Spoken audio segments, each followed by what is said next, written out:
நண்பர்கள் அனைவருக்கும் வணக்கம். ஒவ்வொரு மனிதருக்கும் ஒரு ஆசைகள் இருக்கும். எனக்கு சிறு வயதிலிருந்து வீட்டில் நிறைய புத்தகங்கள் வாங்கி நூலகம் வைக்கணும்னு ஆசை. ஒவ்வொருவருக்கும் ஒரு ஆசை இருக்குது. ஒருத்தருக்கு கார் வாங்கணும், ஒருத்தருக்கு பைக் வாங்கணும். இது போல் எனக்கு நூலகம் வைக்கணும்னு ஆசை. நமக்கு புத்தகம் வயதான காலங்களில் தனிமையில் இருக்கும்போது ஒரு சிறந்த நண்பனாக பயன்படும். நம் ஒவ்வொருவருக்கும் நேரம் ஒரே மாதிரியாகத்தான் இயங்குது. அந்த நேரத்தை எப்படி பயன்படுத்துகிறீர்களோ அப்படித்தான் உங்கள் வாழ்க்கையும் அமையும்.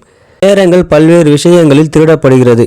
தொலைக்காட்சி வழியாகவும், சினிமா வழியாகவும், நண்பர்கள் வழியாகவும், இன்னும் பல வழிகளில் மூலம் திருடும். இன்னைக்கு நேரத்தை வைத்து தான் பணத்தை சம்பாதிக்க முடியும் என்பதுதான் உண்மை. அப்ப நீங்க எந்த அளவுக்கு நேரத்தை பத்திரமா வச்சுக்க போறீங்க என்பதுதான் முக்கியம்.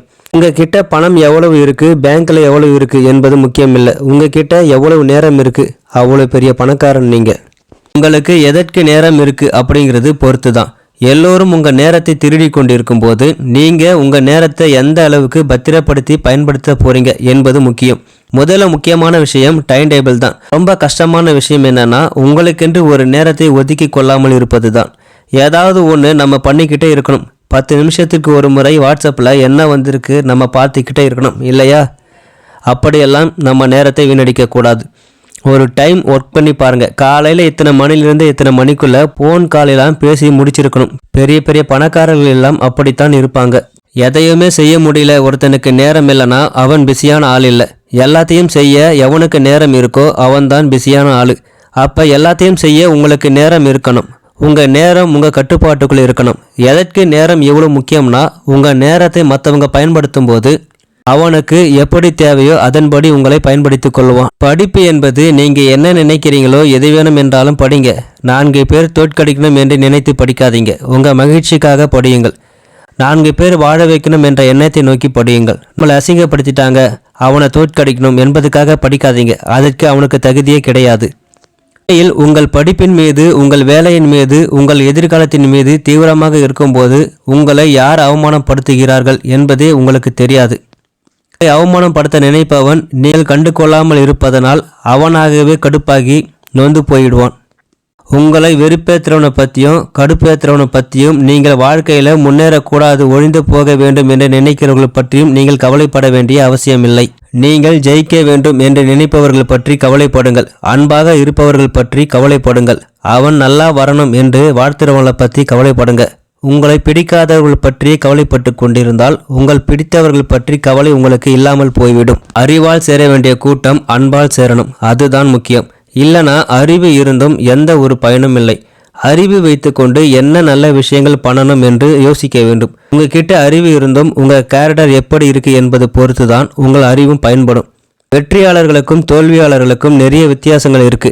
வெற்றி பெறுவதற்கு ஒன்றும் பெரிய திறமையெல்லாம் தேவையில்லை. நிறைய பேர் படித்தவங்க இருக்காங்க, ஏன் நிறைய பேர் ஜெயிக்க முடியல? கடின உழைப்பாளிகள் நிறைய பேர் நம்ம ஊரில் இருக்காங்க, ஏன் ஜெயிக்க முடியல? மிகப்பெரிய புத்திசாலி நம்ம குடும்பத்தில் இருக்கிறாங்க, ஏன் ஜெயிக்க முடியல? வெற்றியாளர்களுக்கும் தோல்வியாளர்களுக்கும் இடையே ஃபில் பண்ணக்கூடிய அந்த கேப் தான் டிசிப்ளின். உங்கள் வாழ்க்கையில் ஒரு தத்துவம் இருக்கணும். வெற்றி மட்டுமே உங்கள் வாழ்வில் தத்துவமாக இருந்திருக்க முடியாது. வெற்றி மட்டுமே இந்த சமுதாயத்தில் தத்துவமாக இருக்கும் என்றால் நீங்களும் வெற்றி என்ற இடத்தை நிரப்ப முடியாது. பல தோல்விகள் கடந்து உழைப்பின் மூலம்தான் வாழ்க்கையில் ஒருவன் வெற்றி பெறுகிறான். வாழ்க்கையில் பொறுப்பு தான் மகிழ்ச்சியானது. பொறுப்பில்லாமல் இருப்போர் மகிழ்ச்சியில்லை என்பதை புரிந்து கொள்ள வேண்டும். நீங்கள் வளர வளர பொறுப்புகள் கூடும். புரிந்தவருக்கு வாழ்க்கை புரியும். வாழ்க்கையில் சந்தோஷமாக இருக்க பொறுப்பில் மகிழ்ச்சியாக இருங்கள். படிப்பு என்பது ஒரு பொறுப்பு, அதை மகிழ்ச்சியாக படியுங்கள்.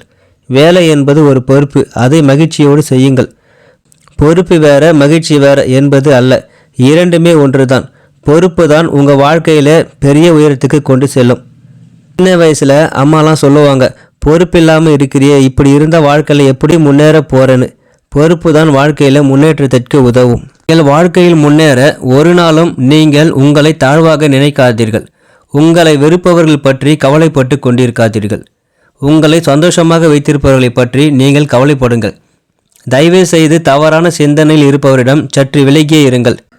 நல்ல சிந்தனை உள்ள நபர்களிடம் பழகுங்கள். மகிழ்ச்சியோடு வளர முடியும் என்பதை இயல்பாக புரிந்து கொள்வது ரொம்ப முக்கியம். அறிவுதான் கொடுக்க கொடுக்க வளரக்கூடிய மாபெரும் விஷயம். உங்களிடம் எது இருக்கிறதோ அதை மற்றவரிடம் பகிருங்கள். உங்கள் நேரத்தை மிச்சப்படுத்துங்கள். அதில் என்ன முடியுமோ அதை படியுங்கள். படிப்பின் வழியாக அடுத்தவருக்கு சொல்ல முயற்சி பண்ணுங்கள். நீங்கள் உங்கள் நேரத்தை எந்த அளவுக்கு பத்திரமா வச்சிருக்கிறீங்களோ அந்த அளவுக்கு உங்க கமிட்மெண்ட்டும் பத்திரமா வச்சுக்கோங்க. நம்ம வாழ்க்கையில அடுத்தவங்க கிட்ட நல்ல பேர் வாங்கணும். ஊர்ல இருக்கிறவங்க ஒரு வார்த்தை குறை சொல்லக்கூடாது. குடும்பத்தில் உள்ள நபர்களை கவனித்து கொள்ள வேண்டும். மற்றவங்க சொல்ற மாதிரி வாழணும். இதுதான் வாழ்க்கைன்னு நிறைய பேர் நினைச்சுக்கிட்டு இருக்காங்க. என்னை பொறுத்த வரைக்கும் இது சிறந்த வாழ்க்கை அல்ல. ஊருக்கு நிரூபிக்க என் வாழ்க்கை நான் வாழ்ந்தால் என் வாழ்க்கை முழுவதும் சுமையாகத்தான் இருக்கும். இந்த வாழ்க்கை நமக்கானது. எண்ணம் போல் வாழ்க்கை. உங்களின் எண்ணம் தான் உங்களின் வாழ்க்கை தீர்மானிக்கும்.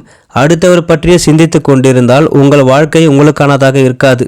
வாழ்க்கையில் முன்னேறாமல் இருப்பதற்கு காரணம் பாசிட்டிவ் திங்கிங் அதிகப்படுத்திக் கொள்ள முடியல, நெகட்டிவ் திங்கிங் கம்மி பண்ண முடியல. ஏழ்மையாக இருந்தாலும் சரி, பணக்காரனாக இருந்தாலும் சரி, எந்த சூழ்நிலையிலும் வாழ்க்கை மகிழ்ச்சியோடு எதிர்கொள்ளும் துணிச்சல் தான் வாழ்க்கை. எந்த பிரச்சனை வந்தாலும் ஐயோயோ எனக்கு பிரச்சனை வந்துடுச்சு, என்ன பண்ணுறதுன்னு தெரியல என இருப்பதை விட பிரச்சனைகளை துணிச்சலோடு எப்படி கையாள வேண்டும் என்பதை நாம் தெரிந்து கொள்ள வேண்டும். உழைப்பு உடலை பலப்படுத்தும், கஷ்டங்கள் உள்ளத்தை பலப்படுத்தும். உயர்ந்த நோக்கங்கள் உயர்ந்த உள்ளங்களை அமைக்கின்றன. உங்களின் நோக்கம் உயர்ந்த நோக்கமாகவும் துணிச்சலுடன் செயல்பட்டால் வாழ்க்கையில் முன்னேற்ற பாதைக்கு செல்ல முடியும். வாழுதலின் அடிப்படை நோக்கமே வாழுறது தான். நாம் நல்லவராக இருந்தால் மட்டும் போதாது, வல்லவராகவும் இருக்க வேண்டும். எந்த அளவுக்கு உயர்ந்தவன் ஆகிறாயோ அந்த அளவுக்கு கடுமையான சோதனைகளை கடந்தாக வேண்டும். வாழ்க்கைக்கான நேரம் கூட வீண் பொழுது போக்கக்கூடாது. வீண் பொழுது போக்காத வாழ்க்கையே மிக உயர்ந்த வாழ்க்கையாகும். நாம் இன்று பணத்தை அலட்சியப்படுத்தினால் நாளை பணம் நம்மை அலட்சியப்படுத்திவிடும். நாம் இன்று நேரத்தை வீணடித்தால் நாளை நாமே வீணாகி போவோம். மனிதர்களை அலட்சியம் செய்யாதீர்கள். வாய்ப்புகளை அலட்சியம் செய்யாதீர்கள். இன்று உழைக்க தயங்கியவர்களுக்கு நாளை அழக்கூட திராணி இருக்காது. வெற்றியின் ரகசியம் தொடர் முயற்சி. விட்டு விடாதீர்கள், ஒருபோதும் விட்டு விடாதீர்கள். சாதாரண மனிதர்களுக்கு தடைகள் முடிவாய் தெரியும். திறமை உள்ளவர்களுக்கு அது சவாலாக தெரியும். விட்டு செல்கிறவர் வெற்றி பெறுவதில்லை, வெற்றி பெறுகிறவர் விட்டு செல்வதில்லை. யார் விட்டு செல்வார்கள்? தன் மீது தனக்கு நம்பிக்கை இல்லாதவர்கள். நான் முயற்சி செஞ்சேன், என்னால் வெற்றி பெற முடியல என ஒரே ஒரு முயற்சியில் சோர்வடையாமல் திரும்பவும் முயற்சி பண்ணுங்க. அதுவும் அடுத்த முயற்சி நன்றாக செய், வெற்றி கிடைக்கும். தோல்வி என்பது தற்காலிக நிறுத்தம், அதுவே போய் சேருகிற இடமாகி விடாது. தொடர்ந்து முயற்சி செய்யுங்கள், விரும்பிய பலனை பெறுவீர்கள். உங்கள் அறிவுக்கும் ஆற்றலுக்கும் பொருத்தமான வேலை எதுவோ அதை தேர்ந்தெடுத்து அந்த வேலையை களைப்பின்றி உங்களால் செய்ய முடியும் என்றால் உங்கள் வெற்றி யாராலும் தடுக்க முடியாது. உடம்பு, மனம், ஆன்மா இவை மூன்றும் ஒருங்கிணைந்து ஒரு வேலையில் ஈடுபடும் போது அந்த வேலை ஒரு தெய்வீக நோக்கத்தை பெற்றுவிடும். அதுவே வாழ்க்கைக்கு ஒரு அர்த்தத்தையும் கொடுக்கும். நான் வெற்றிகளை குவிக்க என்ன செய்ய வேண்டும்? சாக்ரட்டிஸிடம் ஒரு இளைஞன் கேட்டான். போராடு என்றார் சாக்ரட்டிஸ். போராடுவது என்றால் எப்படி? மீண்டும் கேட்டான் இளைஞன். சாக்ரட்டிஸ் அவனை கடலுக்கு அழைத்துச் சென்றார். அவனது தலையை பிடித்து தண்ணீருக்குள் அழுத்தினார். அவன் மூச்சு விட முடியாமல் திணறினான். கையை காலை உதைத்து கொண்டான். அவருடைய பிடியிலிருந்து விடுபட என்ன முயன்றும் அவனால் முடியவில்லை. ஒரு நிமிஷம் கழித்து தன்னுடைய பிடியை தளர்த்தினார். ஐயா, என்னை இப்படி செய்து விட்டீர்களே என்று குறைப்பட்டு கொண்டான் இளைஞன். இதுதான் தம்பி போராடுவது. வெற்றியை பெற இப்படித்தான் போராட வேண்டியிருக்கும் என்றார் சாக்ரட்டிஸ்.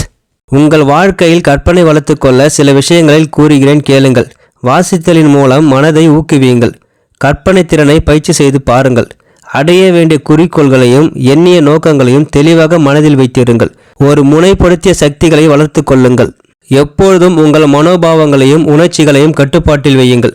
துணிவை அதிகரித்து கொள்ளுங்கள். சந்தேகத்தை அகற்றுங்கள். விரும்பிய பலன்களை பெறுங்கள். மற்றவர்களை ஊக்குவியுங்கள்.